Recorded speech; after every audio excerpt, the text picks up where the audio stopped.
On today's episode of shit that's happening in the world that we all need to know more about, but nobody's paying attention to for whatever reason, we got two astronauts stuck in fucking space. Say hello to Butch Wilmore and Sunita Williams. Back on June 8th, they hopped on a Boeing Starliner spacecraft to go to the International Space Station up in space. It was the first flight of its kind with people on board and was a test designed to see how the new spacecraft performs before it was used more regularly. Problems, however, emerged as it made its approach. These included leaks in the propulsion system and some of its thrusters shutting down. Now, I'm not a rocket appliance or anything, but no thrusters means no working.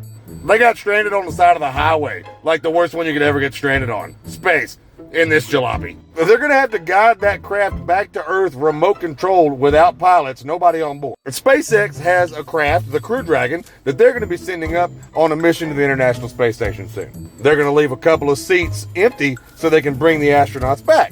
No big deal. Except the mission for SpaceX isn't launching until September, which wouldn't have them back in America or even on Earth for that matter until February of next year. Now, Boeing was hoping that the maiden Starliner mission would pave the way for regular use of its capsule for missions back and forth to the International Space Station.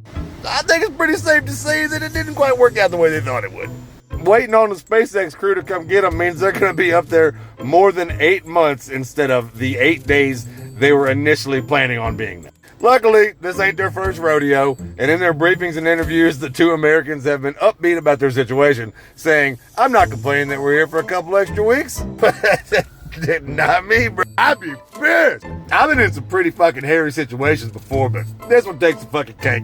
Butch and Sunita, hope you guys make it back safe and sound. Gang, gang.